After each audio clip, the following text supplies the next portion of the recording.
Welcome to the class of Value Education. Today we will start with chapter number 4, being a good neighbor. So the title of the story is Rinchin's Neighbor. So let's read. One winter it snowed very heavily in Ladakh. Everyone was buried under snow. Not a single person could be seen outside. One night, as Rinchin and her family were sitting down for dinner, there was a knock on the door. A tired traveler had come looking for shelter.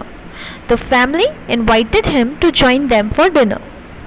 Now, there was a girl named Rinchin who was living in Ladakh. Okay, एक लड़की थी जिसका नाम रिंचन था जो लद्दाख में रहती थी.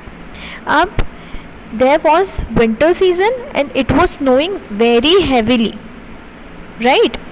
So हर एक चीज़, हर एक रोड स्नो के अंदर दबा हुआ था. Everything was buried. कोई एक इंसान बाहर भी नहीं जा सकता था, इतना स्नो था. So Rinchen was sitting with her family. She was having dinner. Okay, तभी दरवाजे पे कोई आया.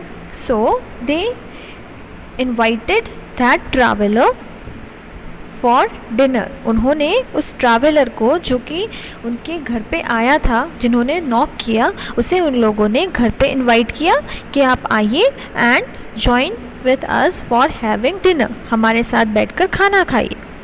As he ate, the traveler said, "How lucky you are! At the last house where I stopped for help, there was no food at all. The yaks had destroyed the vegetables and barley in the field, and the family had put away very little food for winter. Even the children went to bed hungry." Now, जब वो traveller घर के अंदर आता है, वो ये बोलता है कि आप लोग कितने लकी है. You all are so lucky that you have food to eat. आप लोगों के पास खाना है, इसलिए आप लकी है. The last house where I stopped, मतलब जो लास्ट घर जहाँ पर मैं रुका था, there had no food at all. उनका सारा खाना, उनका वेजिटेबल्स, वो सारी चीज़ें उनकी बर्बाद हो गई थी. They didn't have food for winter also. उन्होंने फूड स्टोर भी नहीं किया था. And their children were hungry and they went to bed hungry. यानी वो खाना खाए बिना ही सो गए. Rinchin's mother was worried.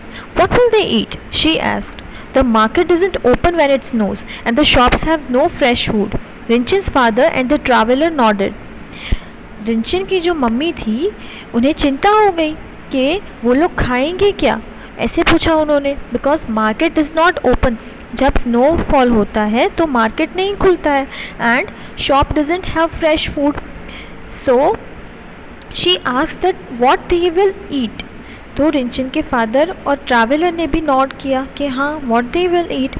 That night Rinchen and her mother packed a big basket with dried fruits and vegetables, corn and barley, yak butter and cheese and floor.